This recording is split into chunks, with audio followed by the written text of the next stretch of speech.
야곱이 잠에서 깨어 말하기를 진정으로 주께서 이곳에 계시는데 내가 알지 못하였도다 하며. 창세기 28장 16절을 읽었습니다. 야곱이 고백했습니다. 진정으로 주께서 이곳에 계시는데 내가 알지 못하였도다. 하나님을 만나게 된 야곱의 고백입니다. 그가 처음으로 하나님을 바르게 인식하고 하나님의 임재를 경험하고 한 고백이죠. 야곱은 하나님을 믿지 않던 불신자가 아니었습니다. 하나님을 믿었던 사람이었습니다. 하나님을 믿고 있던 성도였습니다. 그런데 이때까지 모르고 있었던 게 뭐냐 하니까 하나님께서 지금 자기와 함께 하심을 몰랐다라는 것이죠.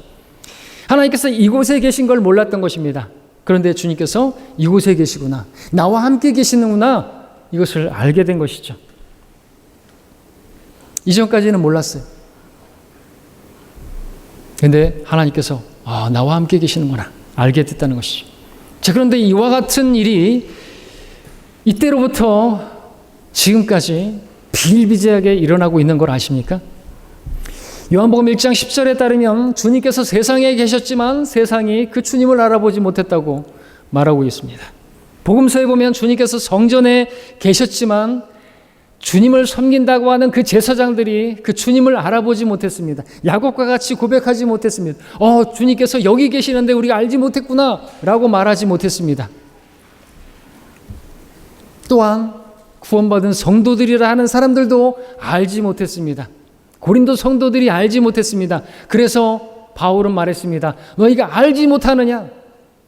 그리스도께서 너희와 함께 계신다. 하나님의 성전이가 너희가 하나님의 성전이고 너희들과 함께 계시는 그분을 모르느냐? 알지 못하느냐? 그렇게 말했던 것을 보게 됩니다. 여러분은 어떠십니까? 주님께서 여러분과 함께 하심을 믿습니까? 주님께서 이 자리에 계심을 믿습니까?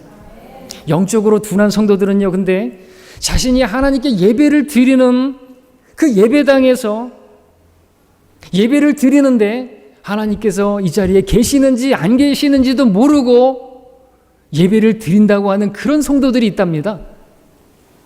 혹시 여러분들은 아니시죠? 하나님께 예배 드린다고 하는데 하나님께서 지금 이 자리에 계시는지 안 계시는지도 모르고 예배를 드린다고 하는 그런 성도들은 이 자리에 없는 것이죠. 예, 이 자리에 함께 계십니다. 두세 사람이 주님의 이름으로 모인 곳에 함께 하신다고 했습니다. 우리가 어디 있든지 어디를 가든지 우리 주님께서는 임마누엘의 하나님이십니다. 우리와 함께 하시는 분이시고 지금 이 자리에 함께 계시는 분이십니다. 이 자리에 와 계십니다. 우리 예배를 받으시는 분입니다. 저는요, 저희 아버지가 얼굴도 모를 정도로 어릴 때 돌아가셨어요. 얼굴을 기억하지 못합니다. 근데 제사를 지냈어요.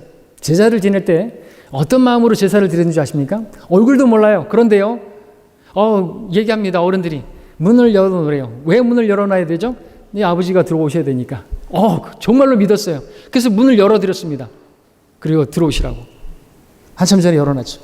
그리고 이 제사를 드릴 때는요, 진짜로 제 아버지가 여기 와 계시다고 믿고 그렇게 제사를 지냈습니다. 진짜 경건한 마음으로 제사를 드렸어요. 아버지 절 받으십시오.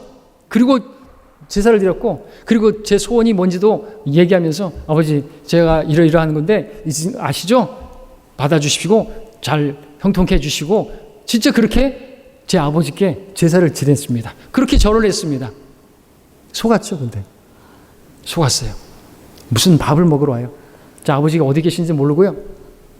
그래도 하나님께서는 기회를 주시지 않으시고 멸망케 하시지 않으시니까 어디 가셨는지 모르겠지만 아무튼 그런 믿음이 있었던 것입니다.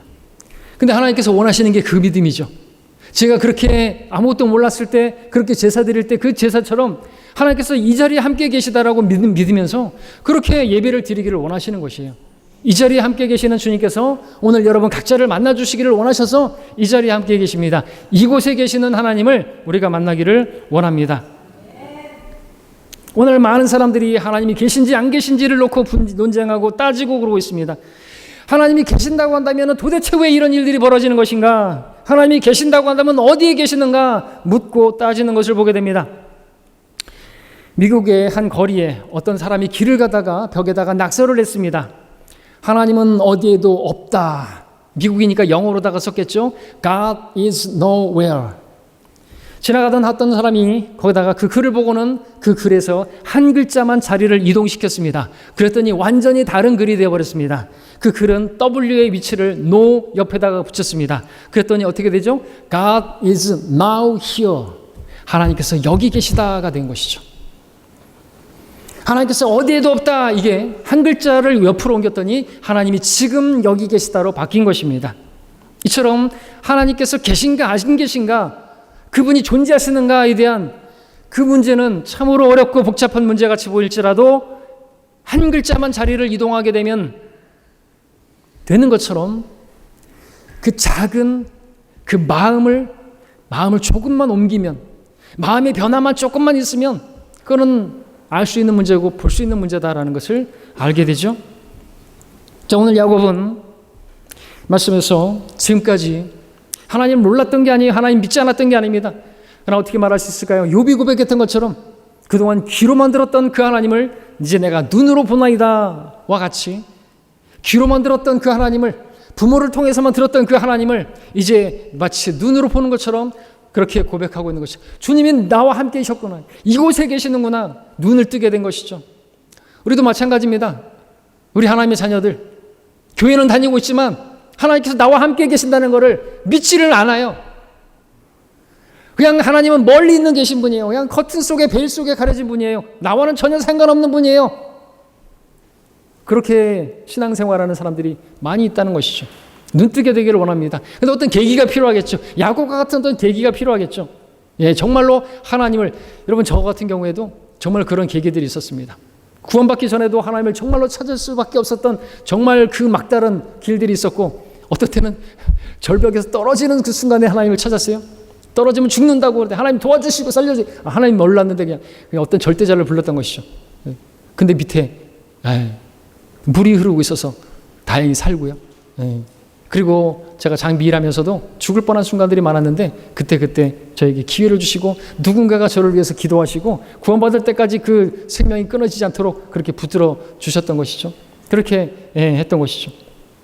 구원받고 나서도 하나님을 믿는다 하지만 저는 그냥 똑같은 생활을 했었습니다. 그러나 어느 순간에 이제 하나님을 진짜로 만나게 된 것이죠.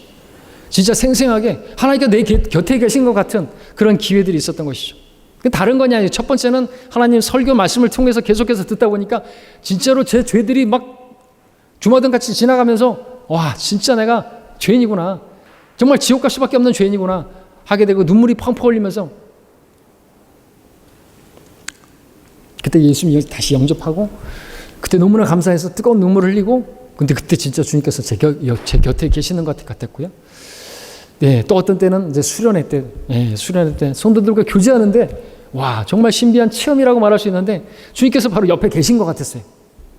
와, 너무나 그 생생해서 주님이 계신 거예요, 진짜로. 그런 경험들이 있었던 것이죠. 근데 그때는 특별한 경험들 뿐만 아니라 우리는 말씀과 만날 때마다 주님께서 함께 계시는 거예요. 그런 믿음을 하나님께서 우리에게 원하시는 것이죠. 우리가 손으로 직접 만졌던 생명의 말씀, 이 말씀을 읽을 때마다 주님께서는 나와 함께 계시는 것입니다. 자, 그는 말합니다. 야곱은 말합니다. 주님께서 이곳에 계셨는데 내가 알지 못했구나. 이전까지는 전혀 안 계셨는데 이제 계시네, 이렇게 말하는 것이 아니라 항상 계셨는데, 원래부터 계셨는데 이제 내가 보게 되었다고 고백하는 것이죠. 야곱은 하나님의 존재에 대한 믿음이 있었습니다. 그러나 이제는 정말 아득하게 어렴풋한 그런 분이 아니라 바로 여기 계시는 하나님, 나와 함께 계시는 그 하나님의 임재를 경험하게 된 것이죠. 자, 오늘 우리가 창세기 28장 말씀을 보는 가운데 야곱과 같이 어느 곳에서나 내가 있는 곳에, 이곳에 계시는 그 하나님을 우리가 경험하게 되기를 원합니다. 그냥 하나님이 아니라 나와 함께 계시는 하나님, 그냥 주님이 아니라 내 안에 거하시는 주님을, 이곳에 계시는 주님을 생생히 만나는, 이 시간에 이 자리에 함께 계시는 그 주님을 여러분들 각자가 만날 수 있기를 바랍니다. 자, 우리 1절부터 이제 보겠습니다. 1절부터 5절까지를 보겠습니다. 이삭이 야곱을 불러서 그에게 축복하고 명하여 그에게 말하기를 너는 가나안인들의 딸들에서 아내를 얻지 말지니 일어나서 파단 아람으로 가서 너희 외조부 부두엘의 집에서 내 어머니의 오라비 라반의 딸들 중에서 아내를 얻으라. 전능하신 하나님께서 내게 복 주시고 너로 다산케 하시고 번성케 하시어 너로 수많은 백성을 이루게 하시며 아브라함의 복을 내게 주시되 너에게와 너와 함께한 내 씨에게 주사 너로 하나님께서 아브라함에게 주셨던 땅 곧 내가 타국인으로 있는 그 땅을 상속받게 하시기를 원하노라 하며 이삭이 야곱을 보내더라. 그가 파단 아람의 라반에게로 갔으니 라반은 시리아인 부두엘의 아들이요 야곱과 에서의 어미 리브카의 오라비더라. 창세기 28장은 이제 야곱을 축복하는 이삭의 모습으로 시작하고 있습니다. 창세기 27장에서 이삭은 야곱을 축복했는데 그때는 에서인 줄 알고 속아서 축복을 했습니다만 지금은 마치 눈을 뜬 자와 같이 에서가 아니라 야곱인 줄 알고 믿음으로 축복하고 있는 것을 보게 됩니다. 이것을 히브리서 11장에서 믿음으로 야곱을 축복했다고 하는 바로 이 부분인 것이죠. 3, 4절에서는 아브라함의 복을 야곱에게 그대로 전수하는 것을 보게 됩니다. 처음에 하나님께서 아브라함에게 약속하셨던 그 땅과 씨와 복에 관한 그 말씀을 야곱에게 축복으로 주어 선언하고 있는 것을 보게 됩니다. 또한 이삭을 보게 되면 가정의 머리로서 그 아버지로서 이제 야곱을 그의 길을 제시하고 있는 것을 보게 됩니다. 외삼촌 라반의 집으로 그렇게 제시하고 있는 것을 보게 됩니다. 자, 그리고 이제 7절을 가서 보시면요. 야곱이 그의 아버지와 어머니에게 순종하여 파단 아람으로 갔으며 라는 말씀을 보게 됩니다. 자, 우린 여기서 아름다운 가정의 질서가 잡힌 가정의 모습을 보게 되는 것이죠. 지금 야곱은 자기 아버지와 어머니에게 순종하여 그렇게 움직이고 있는 것을 보게 됩니다.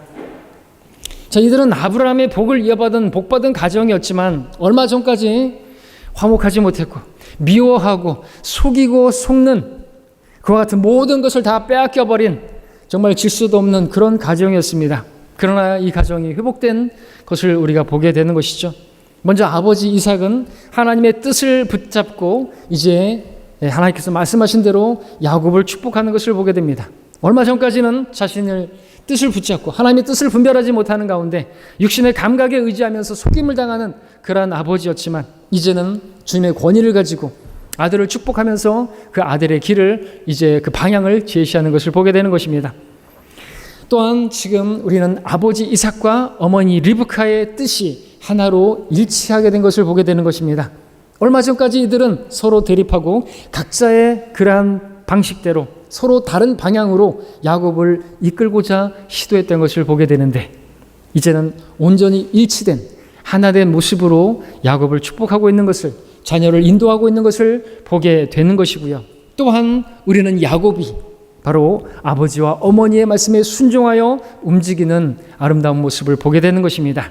그전처럼 자기의 생각이나 꾀를 내서 자기의 지혜대로 움직이는 것이 아니라 아버지와 어머니의 말씀에 순종해서 그렇게 길을 떠나는 것을 보게 되는 것이죠. 얼마나 아름다운 이상적인 복받은 가정의 모습인 것입니까? 우리 성도님들의 가정들이 이러한 가정이 되기를 간절히 바라고 기도합니다. 10절 11절을 보겠습니다. 야곱이 브엘세바에서 떠나 하란을 향해 가더니 그가 어떤 곳에 도달하여 해가 져서 그곳에서 밤을 보내려 하여 그곳에 돌들을 취하여 베개를 삼고 자려고 그곳에 누웠더라 기록하고 있습니다. 자, 브엘세바를 떠나서 외삼촌 라반이 있는 하란으로 떠납니다. 먼 거리입니다. 상당히 먼 거리입니다. 광야입니다. 거길 지나야 됩니다. 자, 야곱은 자신이 현재 어디 있는지를 몰랐고 11절 말씀처럼 어떤 곳에 도달하게 되었습니다. 그리고 해가 지게 되었는데 깜깜하게 되었는데 밤을 거기서 보낼 수밖에 없었습니다. 야곱은요, 여러분이 아시는 것처럼 가정에서 장막에 거하는 어머니 일을 돕는 그런 정말 아들이었죠. 아마도 이때 난생 처음 바깥에서 외딴 곳에서 그렇게 혼자서 잠을 자게 되었는지도 모릅니다. 얼마나 두려웠을까요? 캄캄한 밤에 광야에서.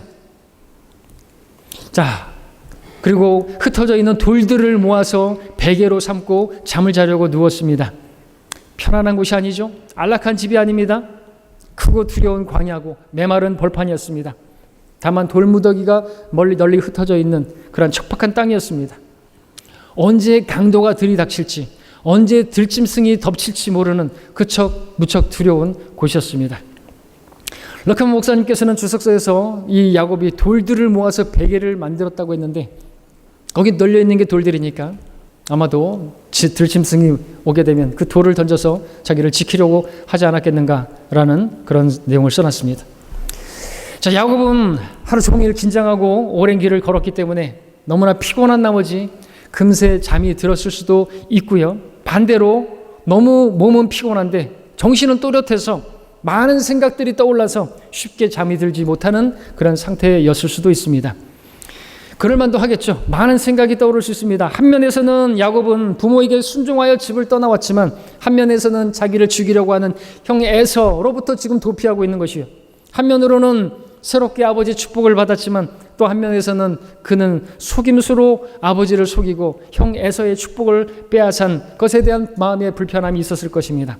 한면에서는 새로운 삶에 대한 기대를 가지고 있었을 것이고 또 한면으로는 두려움과 염려도 있었을 것입니다. 그리고 지금 얼마나 두려운 곳에 있는 것입니까? 홀로 있는 것입니다. 이처럼 많은 생각들이 그를 복잡하게 하고 있었을 때, 그럴 때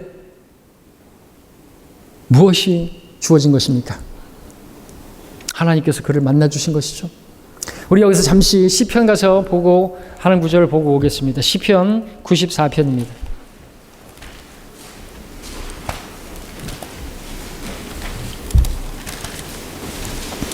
18절 19절입니다.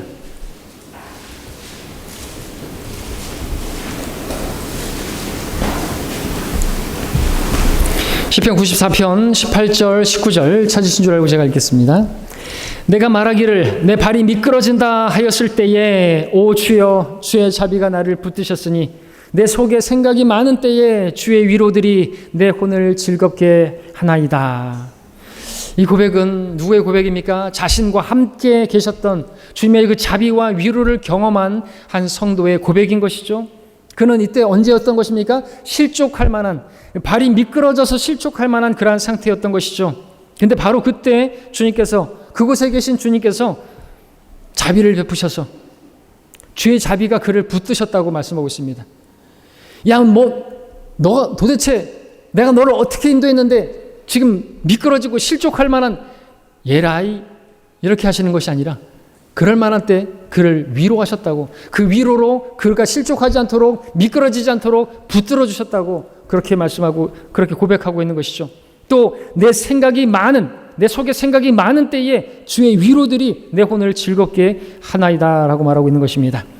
너무나 생각이 많은 때, 너무나 마음이 복잡하고 많은 생각이 들었을 때, 그 시편 73편의 그 아삽과 같이 어떤 그 악인의 번영을 보면서 시기해가지고 막 실족할 만한 그러한 때에 도대체 왜 저 사람들은 저렇게 잘 사는데 나는 왜 이렇게 맨날 고난이고, 그런 생각들이 많은 때에 하나님께서 나타나셔서 쓸데없는 생각하지 말라고 뒤통수를 치시는 것이 아니라 역시나 위로해 주셨다고 말씀하고 계시는 것이죠.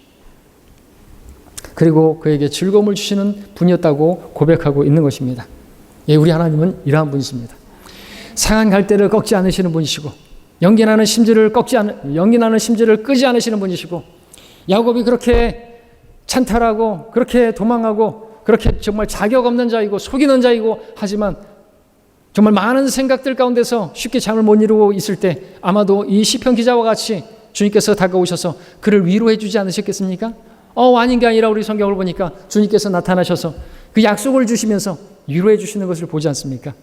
우리 주님께서는 나는 자비를 원한다 라고 말씀하신 분입니다.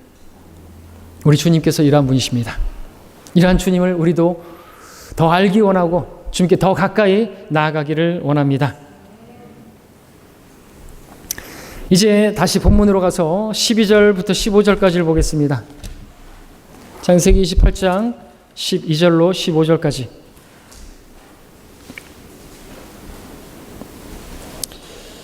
그가 꿈을 꾸었으니 보라 사다리가 땅에 섰는데 그 꼭대기가 하늘에 닿았고 보라 하나님의 천사들이 그 위에서 오르락 내리락 하며 보라 주께서 그 위에 서서 말씀하시기를 나는 내 아비 아브라함의 주 하나님이요 이삭의 하나님이라 내가 누운 땅을 내가 너와 내 씨에게 주리라 내 씨는 땅의 티끌과 같이 될 것이며 너는 서쪽과 동쪽과 북쪽과 남쪽까지 멀리 퍼지리라 땅의 모든 족속들이 너와 내 씨 안에서 복을 받으리라 보라 내가 너와 함께 있어 내가 어디로 가든지 모든 곳에서 너를 지키며 너를 다시 이 땅으로 데려오리니 내가 너에게 말한 바를 이룰 때까지 내가 너를 떠나지 아니할 것이라 하시더라.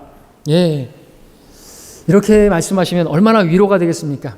다른 것도 아니고 내가 너와 함께 하겠다, 내가 너를 지켜주겠다, 얼마나 위로가 되는 말씀입니까? 아무도 없는데 광야에서 깜깜한데 들짐승들이 들어올 수도 있고 광도들이 덮칠 수도 있는 상황인데 이렇게 말씀해 주신다면 이 말씀이 얼마나 위로가 되는 것이겠습니까?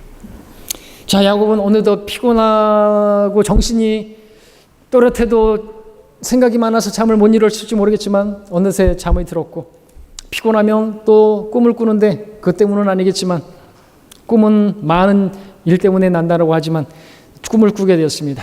그리고 이 꿈은 과거에는 하나님께서 성도들에게 꿈이나 환상이나 기적이나 천사나 그리고 선지자들을 통해서 다양한 방법으로 말씀을 하셨습니다. 이 당시에는 야곱이 창세기조차 가지고 있지 못하기 때문에 하나님께서는 이렇게 꿈을 통해서 말씀을 하셨죠. 오늘날 우리에게는 영감으로 기록하시고 섭리 가운데 보존하신 하나님의 말씀이 있기 때문에 이 성경 말씀을 통해서 우리를 만나주시고 우리에게 생생하게 말씀해 주시고 이 시간에도 말씀해 주고 계시는 것입니다. 야곱이 꿈에서 본 것은 땅에서 하늘까지 꼭대기가 닿은 그런 연결되어 있는 사다리였습니다. 그리고 그 사다리를 통해서 천사들이 오르락 내리락 하고 있는 모습을 보게 되었습니다. 주의할 것은 천사들이 내려왔다가 올라간 게 아니라 올라갔다가 내려왔다라는 것입니다. 이것은 무엇을 말합니까? 이미 천사들이 야곱과 함께 있었다는 것을 암시하는 것이죠. 제 말이 아니라 제가 말하면 또 이상한 너무나 터무니없는 얘기 그렇게 생각할 수도 있지 모르겠지만 러커 목사님이 그렇게 써놨으니까. 성경 우리가 있는 문자 그대로 봐야죠. 천사들이 먼저 내려오고 올라간 게 아니고 올라갔다가 내려온 것이다 라고 말하고 있는 것이죠. 자, 이것은 두려움을 떨고 있는 야곱에게 그 무서운 곳에서 그 밤에 정말 두려울 만한 그 야곱에게 참 위안이 되고 위로가 되는 평안으로 다가가는 그런 것이 아니었겠습니까? 와, 천사들이 이 땅까지 내려와서 나와 함께 있었고 나를 지켜주고 있었구나. 저 높은 하늘에서 이 낮고 낮은 땅까지 사다리를 내리셔서 하나님께서 나를 지켜주는 천사들을 보내셨구나. 그렇게 생각이 들지 않겠습니까? 야곱은 들짐승들이 덮쳐오면 자기 스스로 돌로다가 그렇게 지켜보려고 했지만 하나님께서 천사들을 내려보내서 야곱을 지켜주셨던 것으로 그렇게 보이죠. 여러분, 예수님께서 광야에서 시험을 40일간 받으시고 사탄이 이제 사탄에게서 시험을 받으셨고 또 들짐승들과 함께 계시니 천사들이 주를 섬기니라고 마가복음 1장 13절에서 말하고 있습니다. 마귀의 시험이 끝났어요. 그런데 광야에서 들짐승들이 거기 있는 것이에요. 천사들이 주를 섬기더라고 말하고 있습니다. 어떻게 보십니까? 들짐승들로부터 주님을 보호하는 천사들이 있었다고 보여지는 것이죠. 그렇게 본다면 지금 들짐승들로부터 야곱을 지키기 위해서 천사들이 이미 내려와 있었던 것으로 볼 수도 있는 것이죠.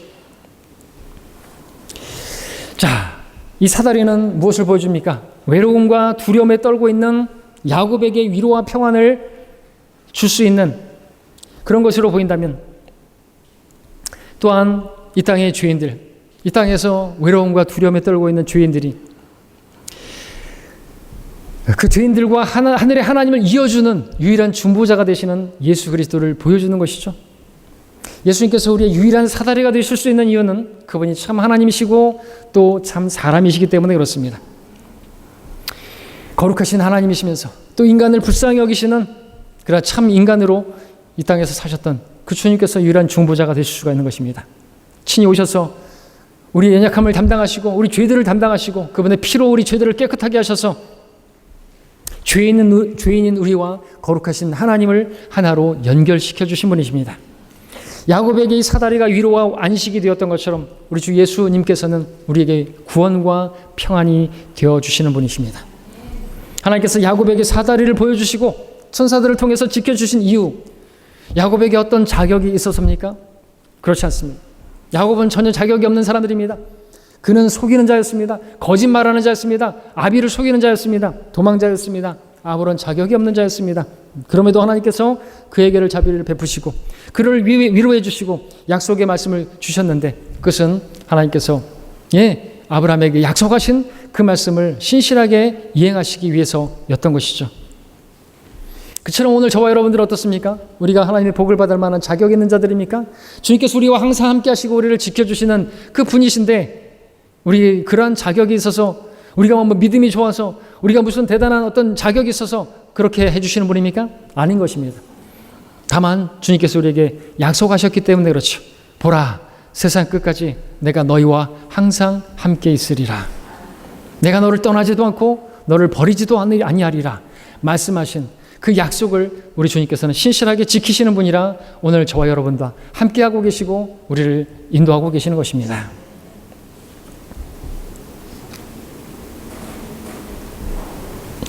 자, 13절에서는 주께서 사다리 위에서 말씀하셨는데 말씀하시기를 나는 아브라함의 하나님이라 이삭의 하나님이라 말씀을 하셨습니다. 이것은 이제 내가 너의 하나님이 되기를 원한다고 말씀하시는 것이죠. 아브라함의 하나님, 이삭의 하나님, 이제 내가 야곱의 하나님이 되기를 원한다고 말씀하시는 것입니다. 만나시는 것이죠. 자, 하나님께서는 친히 야곱이 누운 땅을 주실 것이고 14절 말씀처럼 그의 씨가 동서남북으로 사방으로 널리 퍼질 것이고 야곱과 그의 씨 안에서 모든 족속이 복을 받을 거라고 말씀을 해주셨습니다. 15절에서는 내가 너와 함께 있겠다고 말씀하셨습니다. 내가 어디로 가든지 내가 모든 곳에서 너를 지킬 것이고 너를 다시 이 땅으로 데려오리니 내가 말한 모든 것을 이룰 때까지 내가 너를 떠나지 않을 것이라고 말씀하셨던 것이죠. 이제는 천사들을 통해서가 아니라 내가 직접 너와 함께 하겠고 너를 지켜주마 하는 말씀으로 보입니다. 자, 근데 이처럼 귀한 그리고 복된 약속은 이 야곱에게만 주어진 것이 아니라 오늘 저와 여러분에게 동일하게 아니 더 놀랍게 주어졌다는 사실입니다. 네, 주님께서 여러분과 함께 계십니다. 임마누엘의 하나님, 곧 우리와 함께 계시는 하나님이십니다. 너희 안에 계신 그리스도, 주님께서 우리와 함께 계세요. 어디를 가더라도 나와 함께 계시는, 언제라도 나와 함께 계시는 바로 그 주님이 여러분 계시다라는 것입니다. 항상 주님께서는 두려워 떨고 있는, 두려워할 만한 여호수아에게도 나타나셔서 하신 말씀이 뭡니까? 내가 너와 함께함이라. 담대하라, 두려워하지 말라. 그거면 끝이에요. 우리에게 무엇이 필요합니까? I am이다 이죠. 나다. 나는 힘이고, 나는 너의 방패고, 나는 너의 상이고, 나는 내 목자고. I am that I am. 또 무엇이 필요합니까? 우린 주님으로 충분한 것이죠. 주님께서 여러분과 함께 하신다고 말씀하십니다. 그리고 지금 이 자리에서 여러분과 함께하고 계십니다. 여러분의 예배를 받고 계시는 것입니다. 여러분 예배를 어떻게 드리셔야 되겠어요?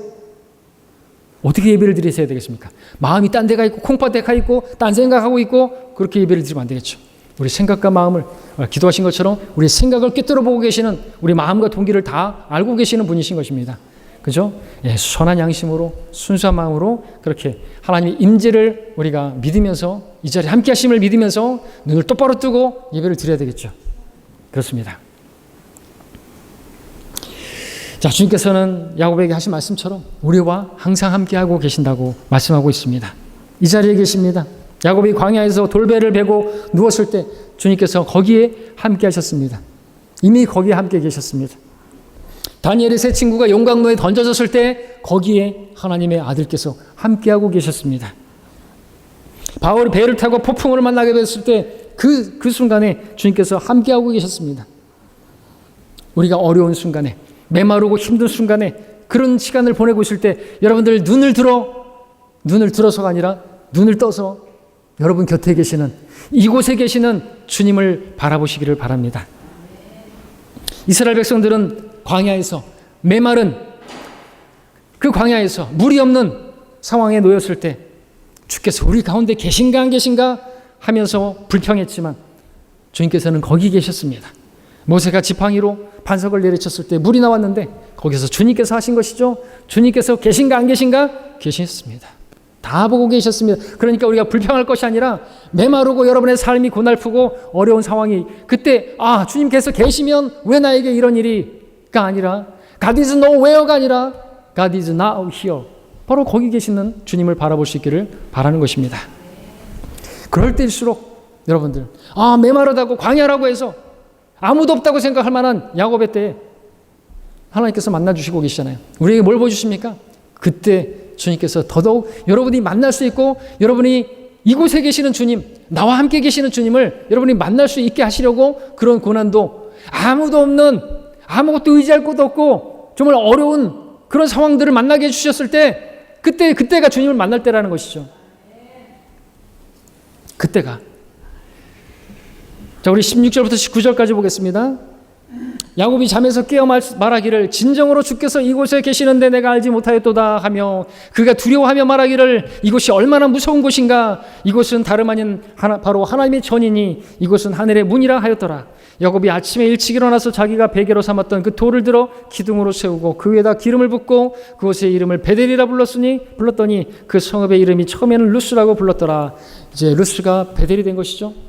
야곱이 하나님을 만난 것입니다. 생생하게 눈에 보이게 만난 것이죠. 야곱이 이처럼 주님을 생생하게 개인적으로 인격적으로 만난 때가 언제였습니까? 언제 그렇게 주님을 만난 때였습니까? 그것은 저와 여러분이 주님을 생생하게 개인적으로 인격적으로 만났을 때와 다르지 않은 때인 것이죠.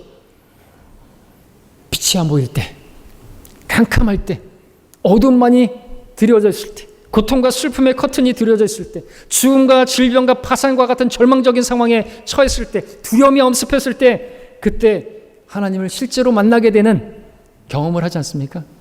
저도 그랬고요. 여러분들도 그랬을 것입니다. 그러니까 그런 어려움들이 나쁜 것만은 아닌 것이죠. 그냥 아무 일도 없이 가톨릭의 기도처럼 오늘도 무사히, 내일도 무사히, 아무 일도 없이 그것만이 복이 아닌 것입니다. 야곱처럼 정말 돌들을 갖다가 그렇게 좀 어렵고 힘들고 정말 위험으로부터 자기를 보호할 그러나 그것으로 안 되고 그런 정말 여러분들 시골에서 캄캄한 밤에 혼자 있다고 생각해 보십시오. 들짐승들이 막 언제 올지 모르고 그런 상황인 거예요. 그런 상황에 놓였을 때 얼마나 두렵고 얼마나 외롭고 그런 상황이냐 이거죠. 그럴 때 하나님을 만나게 된다라는 것을 보여주는 거죠. 여러분들도 그렇게 만나지 않았습니까? 그러니까 그런 일들이 앞으로 놓일 때 내가 하나님을 멀리 했구나. 멀리 계시지 않으니까 이곳에 계시지 않죠. 멀리 계시죠. 하나님께서 이곳에 계신 바로 내 옆에 계신 하나님을 우리가 볼 수 있도록 그런 어려움들을 허락하시는 것으로 여러분들 믿으셔도 되는 거죠. 예, 주는 저 산 밑에 백합. 그 골짜기가 아니면 주님을 만날 수 없는 그런 상황들로 인도해 주셔서 결국엔 다시 우리를 또 푸른 초장으로 인도하시는 분이시죠. 근데 거길 떠나지 말아야 되겠죠.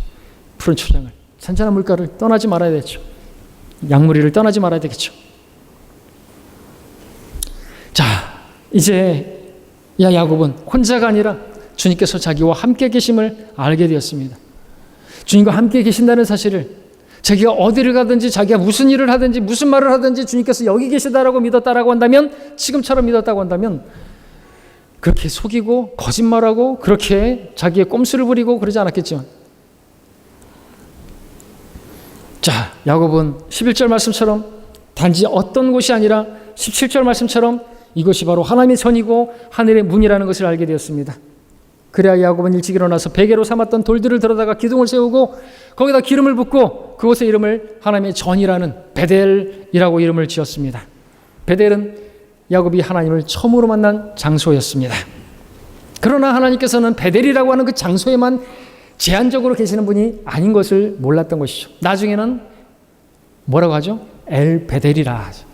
베델이 중요한 게 아닙니다. 하나님의 집이 중요한 게 아니에요. 하나님의 집에서 하나님을 만나는 게 중요한 것이죠. 마찬가지입니다. 하나님의 집, 진리의 터전과 기둥과 터전, 여기가 중요한 게 아니라 여기에 계시는 하나님을 만나는 게 중요한 것이죠. 여러분들 마찬가지입니다. 하나님의 집에 왔다고 해서 하나님 만나는 게 아니죠. 베델에 왔다고 해서 중요한 게 아니라 여기서 하나님을 만나야 되는 거예요. 이 시간에 말씀을 통해서 하나님이 이러한 분이시구나. 하나님께서 나에게 왜 그런 칠흑 같은 어두움을, 그런 사경을, 그런 헤매게 만드셨는 것인가? 그걸 만나야 여러분이 하나님을 만난 거라는 것이죠. 나를 만나주시기 위해서 그런 일들을 허락해.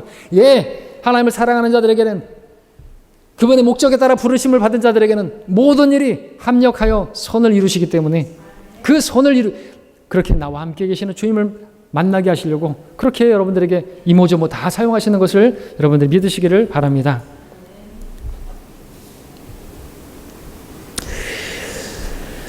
자, 이렇게 하나님께서는 언제 어디서나 야곱과 함께 계셨는데 여러분들 베델에 한정하고 있지는 또 않으십니까?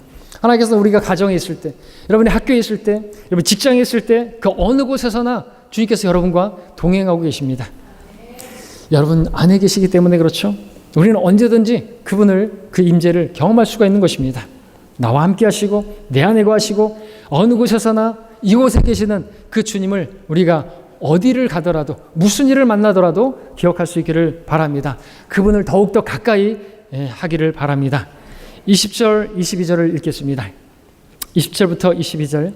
야곱이 서원하여 말하기를 만일 하나님께서 나와 함께 계시며 내가 가는 이 길에서 나를 지켜주시고 먹을 양식과 입을 옷을 주시어서 나로 평안히 내 아버지의 집에 다시 오게 하신다면 그때에는 주께서 나의 하나님이 되실 것이요 내가 기둥으로 세운 이 돌이 하나님의 전이 될 것이며 주께서 내게 주실 모든 것에서 내가 반드시 10분의 1을 주께 드리겠나이다 하더라.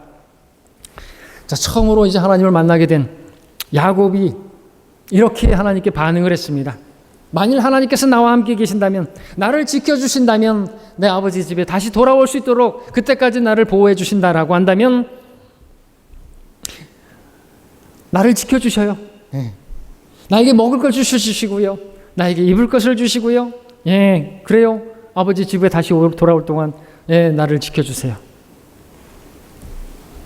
그러면 나의 하나님이 되실 것이고, 그러면 이 돌이 하나님의 전에 그 기둥이 될 것이고, 그리고 그러면 주께서 내게 주실 모든 것에서 내가 10분의 1을 드리겠습니다. 자, 이것이 하나님을 처음 만난 야곱의 고백이었고, 그리고 교제였습니다. 야곱은 아직 하나님을 잘 모르기 때문에 하나님 말씀 앞에 이렇게 반응을 했던 것이죠. 다만 나를 좀 지켜주시고, 다만 나에게 입을 것을 주시고, 다만 먹을 양식을 좀 주셔서 내가 안전하게 돌아올 수 있도록, 그 정도의 그러한 반응을 했던 것입니다. 그렇게 되면 비로소 하나님께서 나의 하나님이 되실 것입니다.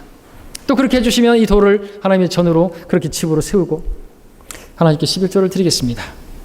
자, 우리도 이렇게 하나님께 기도한 적이 있으시죠? 하나님께서 이렇게 해주시면 예배도 잘 드리고요, 하나님께서 이번에 이 문제를 해결해 주시면 내가 성경도 좀 읽고요, 하나님 이 문제를 해결해 주시면 기도도 좀 하고요, 하나님께서 이렇게 해주시면 제가 11조를 할게요. 이렇게 어떤 조건과 결심을 내걸면서 무엇인가를 요청하는 그런 모습이 우리에게 있었고 또 있습니까? 그러나 하나님께서는요, 완전하신 분입니다. 그분은 스스로 존재하시는 분입니다. 무엇이 부족해서 우리의 무슨 주머니나 노려보는 보시는 분이 아닌 것입니다.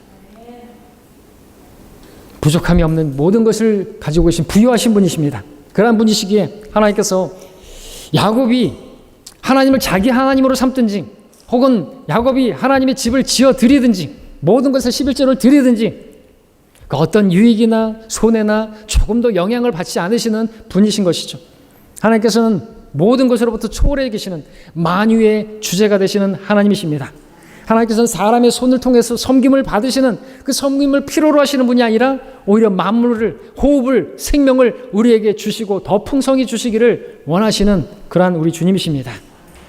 하나님께서는 야곱이 제시한 그 조건처럼 나를 지켜주시면 내가 이렇게 하겠다라고 하는 그의 응답이나 그의 보상에 전혀 관심하셔서 그를 지켜주시고 그와 함께 하시는 것이 아니라, 하나님께서 아브라함에게 하셨던 그 약속 때문에, 그리고 그 야곱을 불쌍히 여기시고 그를 사랑하셔서 그와 함께 하시고 그를 지키시고 그를 인도하시고자 하셨던 것입니다. 이처럼 하나님께서는 저와 여러분도 마찬가지, 아무런 자격이 없는 우리들이지만 우리를 불쌍히 여기시고 우리를 긍휼히 여기셔서 우리를 동정하시는 분이시라 우리와 함께 하시고 우리에게 위로자가 되어주시고 우리의 필요를 채워주시고 우리를 지켜주시고 인도하시는 분으로 계시는 것입니다. 그러니까 우리는 교만해서는 안 되는 것입니다. 겸손하게 주님의 은혜를 구하면서 그렇게 주님과 동행하는 우리가 되어야 하는 것이죠. 이러한 주님을 우리가 더 알기를 원하고 더욱 가까이 따르기를 원합니다. 자, 오늘 우리는 창세기 28장 말씀을 통해서 주께서 이곳에 계신다라는 그러한 주제로 말씀을 보았습니다. 우리는 주님께서 교회에만 계신다든지 영적인 사람들하고만 교제한다든지 혹은 내가 주님의 일을 할 때만 주님께서 나와 함께 하신다라고 생각할 수가 있습니다. 나는 별로 영적이지 않으니까, 나는 그렇게 주님을 사랑하지도 않기 때문에 이렇게 자격이 없는 나와는 함께하지 않는다라고 생각할 수도 있을 것입니다. 그러나 그러한 생각은 틀린 생각이라는 사실을 아시기 바랍니다. 성경은 하나님께서 속이는 자요 도망자였던 아무런 자격도 없는 야곱과 함께 하셨음을 보여주고 있습니다. 아무것도 없는, 모든 것이 사라진 그 광야에서 아무도 없는 것 같은, 어디에도 하나님이 안 계신 것 같은 그 상황에서 하나님께서 함께하고 계심을 보여주셨고 만나주셨음을 보여주셨습니다. 여러분들, 그러한 때에 하나님께서 여러분과 함께, 아무도 없어도, 다 친구가 버려도, 여러분 모든 것이 망해도 여러분들 하나님이 함께 계시면 여러분들 만족할 수 있어야 되는 거죠. 그리고 하나님께서 거기 계시니까 그것을 통해서 여러분들 그것으로 만족하시고 위로 얻으시고 평안을 얻으시기를 바라는 것입니다. 하나님께서 이런 야곱을 만나주셨다면 여러분을 왜 만나주시지 않으시겠습니까? 하나님께서 주님의 뜻을 거역해서 도망가다가 바다에 빠진 요나와도 함께 계셨고, 뱃속에 고래 뱃속에서도 주님께서 함께 계셨습니다.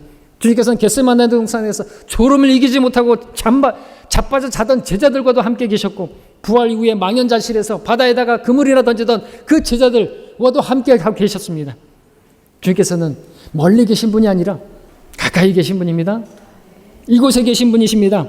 우리가 잠을 자려고 누울 때, 우리가 아침에 일어날 때, 밥을 먹을 때, 길을 갈 때, 앉을 때나 어디에 갔을 때나 주님께서 이곳에 계시는 그러한 주님이신 것을 여러분들 믿을 수 있기를 바랍니다.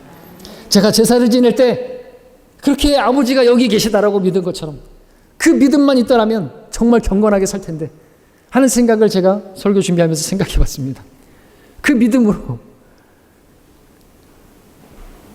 하도 어른들이 그렇게 가르치니까 진짜로 그렇게 믿었어요.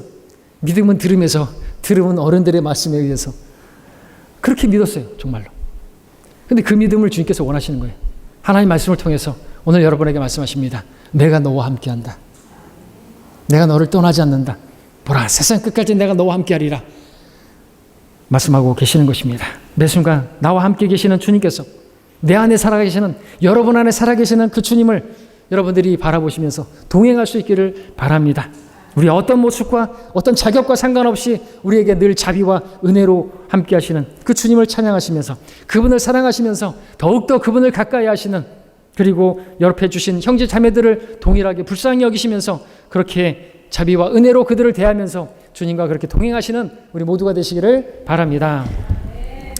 잠시 머리 숙이시겠습니다.